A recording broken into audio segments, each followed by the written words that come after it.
Hello everyone, welcome to my channel. Pharmacology का एक important topic मतलब इम्पॉर्टेंट चैप्टर स्टार्ट कर रहा हूँ, वो है एड्रेनर्जिक न्यूरॉन नर्वस सिस्टम। अब मतलब पूरी तरह से इसमें एएनएस आता है, ऑटोनोमिक नर्वस सिस्टम, जिसमें आता है कोलिनर्जिक, एड्रेनर्जिक। मैं एड्रेनर्जिक स्टार्ट कर रहा हूँ। फर्क बेसिकली जो आपके जो पोस्ट सिनेप्टिक टर्मिनल पे जो देखा जाता है, जो आपका ट्रांजिशन होता है, जैसे कुछ अगर कोलिनर्जिक की बात करें तो एसिटाइल कोलिन मेनली होता है, और एड्रेनर्जिक में आपका जो होता है ये नॉरएपिनेफ्रिन, ये सब। ठीक है। अब कैटेकोलामाइन जो सेट ऑफ केमिकल्स है जो न्यूरोट्रांसमीटर की तरह काम करते हैं। न्यूरोट्रांसमीटर क्या होता है, तुमने पढ़ा होगा कि एक न्यूरॉन से दूसरे न्यूरॉन में ट्रांसफर करने वाले जो भी आपके केमिकल्स होते हैं, ठीक है, उस हिसाब से जो पर्टिकुलर फिर बाद में रिसेप्टर्स पे बाइंड करके कुछ एक्शन शो करते हैं। ठीक है। तो कैटेकोलामाइंस क्या क्या है जो बेसिकली इसमें रोल प्ले करते हैं। सबसे पहले डोपामिन, नॉरएपिनेफ्रिन जो नॉरएड्रेनालिन या फिर एपिनेफ्रिन या फिर एड्रेनालिन। ठीक है। तो बेसिकली पूरा अगर बुक में देखो आप, टेक्स्ट बुक में, तो उसमें एक तरह से पूरा एक टॉपिक दिया होगा कि कैटेकोलामाइंस बनता कैसे, रीअपटेक या फिर मेटाबॉलिज्म, मतलब पूरी तरह से जो प्रोसेस है, फिर रिसेप्टर में बाइंड करता है, वो सब चीजें। तो आज मैं पूरा वो सिंथेसिस, ये सब के अपटेक अपटेक, वो मेटाबॉलाइट फॉर्मेशन और एक टॉपिक रिसेप्टर्स के बारे में बता दूंगा। बाकी अगले वीडियो में एडिनर्ज मतलब उसके ड्रग के बारे में। ठीक है। तो स्टार्ट करते हैं सिंथेसिस ऑफ कैटेकोलामाइन। आप यहाँ पे देख सकते हो, इतना सही से बना नहीं फिर भी, जैसे आप देख सकते हैं यहाँ पे एक नर्व एंडिंग है जिसको बोलते हैं हम प्री साइनेटिक, एक पोस्ट साइनेटिक। प्री साइनेटिक मतलब कि जैसे एक डायग्राम बताता हूँ, जैसे कि छोटा सा बना है, ये देखो। ये देखो, प्री साइनेटिक होता है कि पहले के साइनेप, मतलब पहले के न्यूरॉन का जो एंडिंग हो गया प्री साइनेटिक, और पोस्ट साइनेटिक हो गया पोस्ट साइनेटिक। ठीक है, ऐसा मतलब सब पता ही होगा। तो प्री साइनेटिक का स्टोरी। ठीक है। सबसे पहले जैसे यहाँ पे दिख रहा है, अगर मैं देखूं तो ये देखो यहाँ पे एक क्या बोलते चैनल होगा। तो चैनल में टायरोसिन का इंटेक हो रहा है, मतलब इंटेक हुआ, टायरोसिन कन्वर्ट हुआ L dopa, L dopa converter dopamine vesicle form में नॉर एपिनेफ्रिन में कन्वर्ट होके फिर वो वेसाइकल एक्सोसाइटोसिस के थ्रू नॉर एपिनेफ्रिन रिलीज कर दे रहा है। ठीक है। तो ये पूरा प्रोसेस हो गया नॉर्मल। अब कुछ कुछ जैसे अब क्या हो सकता है। ठीक है। अब बेसिकली अब मैंने बोला वेसाइकल्स एक्सोसाइटोसिस किस वजह से होता है। एक्सोसाइटोसिस जैसे कि तुमको पता है कि एक न्यूरॉन से दूसरे न्यूरॉन में एक्शन पोटेंशियल का ट्रेवलिंग होता है। एक्शन पोटेंशियल ट्रेवल करता है तो वो नर्व एंडिंग के थ्रू ट्रेवल करता है। साइनेप्सिस होते हैं, केमिकल मीडिएटर्स होते हैं, वही सब चीज यहाँ पे जैसे मैंने एपी जो लिखा है ये एक्शन पोटेंशियल के बारे में बता रहा है। एक्शन पोटेंशियल के थ्रू क्या हो रहा है, कैल्शियम गेटेड चैनल ओपन हो रहे हैं। अब ये कैल्शियम गेटेड वोल्टेज चैनल क्या करते हैं, ये क्या करते हैं, कैल्शियम रिलीज कराते हैं, कैल्शियम का अपटेक हो रहा है। अब कैल्शियम का अपटेक होने के बाद वेसाइकल्स के साथ वो फ्यूज करके क्या करता है, एक्सोसाइटोसिस। ठीक है। अब नॉरएपिनेफ्रिन निकल गया। अब नॉरएपिनेफ्रिन क्या है, पर्टिकुलर एरियाज में जो न्यूरॉन है नर्व एंडिंग पे, फिर वहां से वो ब्लड वेसल पे कोई रिसेप्टर है, फिर कोई अलग अलग मसल पे रिसेप्टर है, तो वहां पे जाके वो बाइंड करता है और फिर वो पर्टिकुलर एक्शन शो करता है। तो ठीक है, ये मैंने सिंथेसिस का बताया। और अगर अब जैसे कि रीअपटेक भी होता है, बहुत सारे नॉरएपिनेफ्रिन जो है वापस से रीअपटेक होके वापस से वेसाइकल फॉर्म में भी जाते हैं। ठीक है। मैं पूरी तरह से मेटाबॉलिज्म के बारे में बता रहा हूँ। ठीक है। ये हो गया सिंथेसिस। सिंथेसिस मेनली फिनाइलएलानिन से होता है। Phenylalanine, tyrosine, L dopa, dopamine, ऐसा पूरा प्रोसेस है। फिर एपिनेफ्रिन और एपिनेफ्रिन बायोकेमिस्ट्री में पढ़ा होगा, तो सेम वही चीज है। उसको भी मैं अलग से बताऊंगा, यहाँ पे वही लिखा हूँ। पर वो हो गया। फिर अगर मैं एक और चीज बात करूं, मेटाबॉलिज्म, जैसे कि नॉरएपिनेफ्रिन निकला, सारे नॉरएपिनेफ्रिन मतलब रिसेप्टर से बाइंड ना करके कुछ कुछ रीअपटेक हो रहे, कुछ कुछ सीओएमटी से बाइंड करके मेटाबोलाइट फॉर्मेशन का, मेटाबोलाइट फर्दर कॉन्जुगेशन प्रोसेस से फिर वापस से वो एक्सक्रीट हो जाता है। ठीक है। पूरी सारे नॉरएपिनेफ्रिन एक्ट करते हैं ऐसा नहीं है ना, कुछ वेस्ट फॉर्म में जाके एक्सक्रीट भी कर जाते हैं, तो वही चीज है। ठीक है। या कुछ कुछ रीअपटेक हो रहे हैं, ऐसा ऐसा सब चीज है। ठीक है। तो जैसे कि सीओएमटी जो है कैटेकोल ओ मिथाइल ट्रांसफरेज, जो फिर वही चीज करे, कैटेकोल मिथाइल ट्रांसफरेज क्या करा रहा है, जैसे यहाँ पे देख सकते हैं मेटाबोलाइट फॉर्मेशन। और जो नॉरएपिनेफ्रिन है, या तो नॉरएपिनेफ्रिन को मेटाबोलाइट कर दिया या फिर रीअपटेक हो गया एनईआरटी से। एनईआरटी होता है नॉरएपिनेफ्रिन रीअपटेक। ठीक है। ये रिसेप्टर के थ्रू अंदर आ रहा है और वही फिर वापस चीज है। अब एक होता है कि आपका जो नॉरएपिनेफ्रिन है वो माइटोकॉन्ड्रिया में एक एंजाइम होता है जिसको होता है मोनोअमेज ऑक्सीडेज, वो भी मेटाबोलाइट में फॉर्मेशन करता है। ठीक है। Present in mitochondria. तो पूरी तरह से फिर पूरा स्टोरी बताता है, जैसे कि टायरोसिन, एल डोपा, फिर बाद में डोपामिन वेसाइकल में गया, वेसाइकल से एक्सोसाइटोसिस, कैल्शियम के थ्रू एक्सोसाइटोसिस। या तो रीअपटेक होके वापस से पूरा प्रोसेस हो सकता है, या फिर मेटाबोलाइट फॉर्मेशन सीओएमटी माओ से, माओ मतलब एमएओ। अच्छा, अगर मैं ये रिसेप्टर न्यूरल टर्मिनल, एक होता है एक्सॉन अपटेक, एक होता है वेसाइकल, ऐसा सब चीज होता है। जैसे कि अब ये पूरा मैंने क्या बताया, जैसे टायरोसिन, डोपा, डोपामिन, टायरोसिन से डोपामिन कौन कन्वर्ट करा, टायरोसिन हाइड्रोक्सिलेज, और डोपा से कन्वर्ट करा dopamine, dopamine D carboxylase dopamine. अब डोपामिन कन्वर्ट होने के बाद या फिर वो या तो जीआईटी, किडनी, सीएनएस में चला जाता है, या तो ये जो आपका वीमेट 2 है, वीमेट 2 क्या होता है, वेसाइकल फॉर्मेशन कराता है। ये जो दिखा है वीमेट 2, वीमेट 2 का नाम क्या है, वेसाइकल मोनोअमीन ट्रांसपोर्टर। ये क्या करता है, helps in entry of dopa in vesicle. Vesicle मतलब एक वेसाइकल है, उसमें डोपामिन आके अटैच हो रहा है वीमेट की वजह से, वेसाइकल मोनोअमीन ट्रांसफरर्स, तो ट्रांसपोर्टर्स। अब जैसे डोपामिन है, अब डोपामिन जो है वो जो भी बच जाता है, जैसे कुछ कुछ जीआईटी चला गया, किडनी चला गया, सीएनएस, अब जो रह गया वो बाद में कन्वर्ट हो नॉर एपिनेफ्रिन, जो मेजर न्यूरो ट्रांसपोर्टर है, फिर एपिनेफ्रिन में कन्वर्ट हो, एपिनेफ्रिन में एड्रिनल मेडुला के थ्रू, और फिर वो ब्लड के में हो गया, ब्लड में ट्रांसपोर्ट हो गया। ठीक है, एक केस बनता है फियोसाइटोक्रोम, हाँ, उसमें क्या होता है कि एड्रिनल मेडुला का कैंसर कॉज होता है, मतलब ट्यूमर, उसमें बहुत सारे सेल्स बनने लग जाते हैं, तो बहुत ज्यादा एपिनेफ्रिन और एपिनेफ्रिन का रिलीज होता है, फियोक्रोमोसाइटोमा, आगे पढ़ेंगे, फियोक्रोमोसाइटोमा बोलते हैं उसको। अच्छा, अब कुछ कुछ एंजाइम्स है, इतना मैं अगर ना बताऊं ठीक है, पर ऐसा कुछ कुछ पता होना चाहिए, जैसे मीटायरोसिन, मीटायरोसिन के बारे में पता होना चाहिए। मीटायरोसिन क्या होता है, मीटायरोसिन ड्रग ऑफ चॉइस है फॉर इनऑपरेबल फियोक्रोमोसाइटोमा। मैंने बताया इनऑपरेबल फियोक्रोमोसाइटोमा क्योंकि अब एक चीज मैंने बोला, एड्रिनल मेडुला का कैंसर कॉज हो रहा है, इस वजह से पॉलिफरेशन हो गया सेल्स का।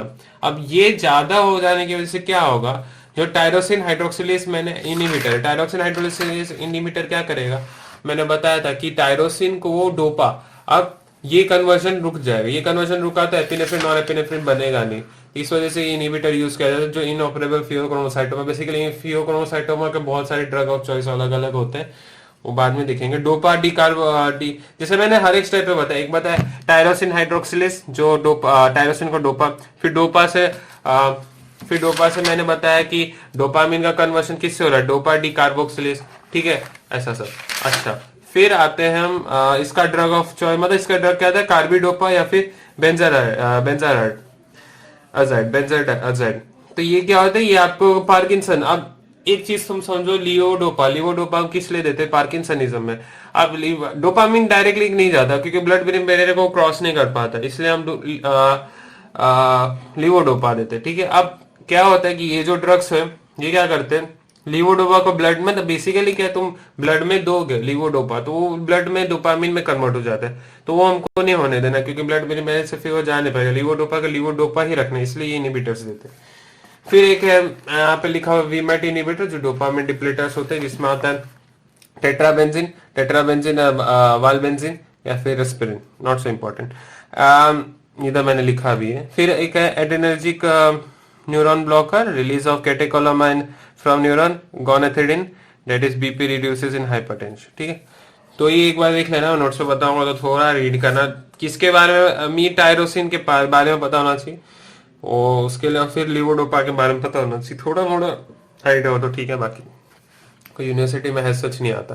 अब आता है एड्रेनर्जिक रिसेप्टर्स। बेसिकली क्या है, मैंने कैटेकोलामाइन का फॉर्मेशन हुआ, फिर एक्सोसाइटोसिस के थ्रू, अब वो क्या करेगा, वेसाइकल में फॉर्म हुआ, फिर एक्सोसाइटोसिस के थ्रू बाहर आया, तो कोई रिसेप्टर पे बाइंड करता है।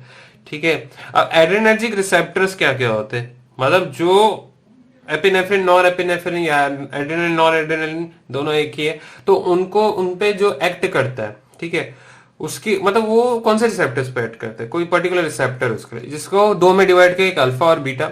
अल्फा रिसेप्टर्स होते हैं अल्फा 1, अल्फा 2, फर्दर सब डिवाइडेड होता है अल्फा 1, फर्दर सब डिवाइड होता है alpha 1A, alpha 1B। Alpha 2 जो है वो फर्दर और डिवाइड होता है अल्फा 2A, B, C।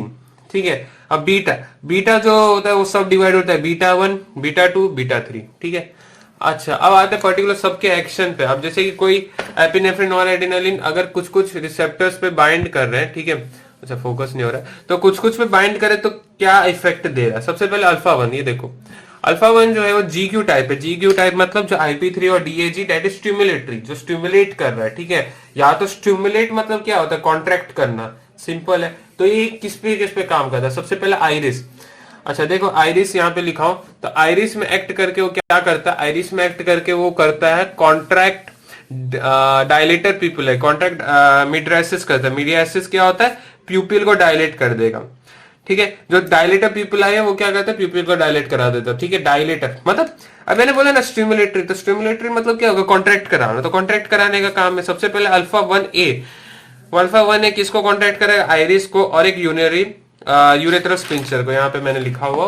तो दूसरा है इंटरनल यूरेथ्रस पिंचर। तो सबसे पहले 1A का क्या क्या काम है, एक आइरिस पे मिट्रियासिस करा रहा है, पीपल का डायलेशन करा रहा है। फिर दूसरा इंटरनल यूरेथ्रस पिंचर, जो इंटरनल यूरेथ्रस पिंचर है उसको वो कॉन्ट्रैक्ट करा रहा है, ठीक है। यूरिनरी रिटेंशन, अब यूरिनरी रिटेंशन क्यों होगा, ठीक है। ये सिंपैथेटिक में सब आते हैं ना। सिंपैथेटिक मतलब fight and flight situation, fight and flight situation अब कुछ है तो उसमें क्या यूरिन का रिटेंशन होता है, यूरिनेशन को रोका जाता है, ठीक है।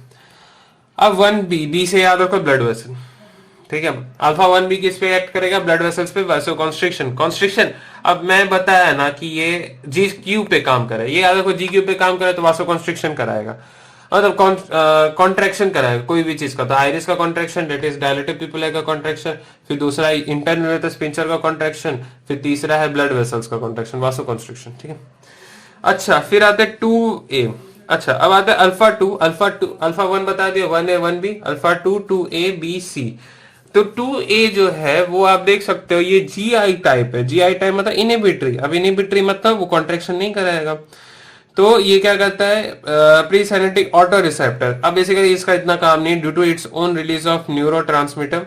और दूसरा है inhibit release of norepinephrine, that is decrease sympathetic nervous system. अब ये बेसिकली क्या है, इसका लोकेशन एक चीज बताया हुआ है, इसका काम क्या है। तो अल्फा 2A जो है वो प्रेजेंट होता है प्री साइनेटिक, पोस्ट साइनेटिक बताया। जो न्यूरॉन, एक न्यूरॉन समझो, कैसे बताओ, देखो ये एक न्यूरॉन ऐसे, ये हो गया प्री साइनेटिक, हो गया पोस्ट साइनेटिक, ठीक है।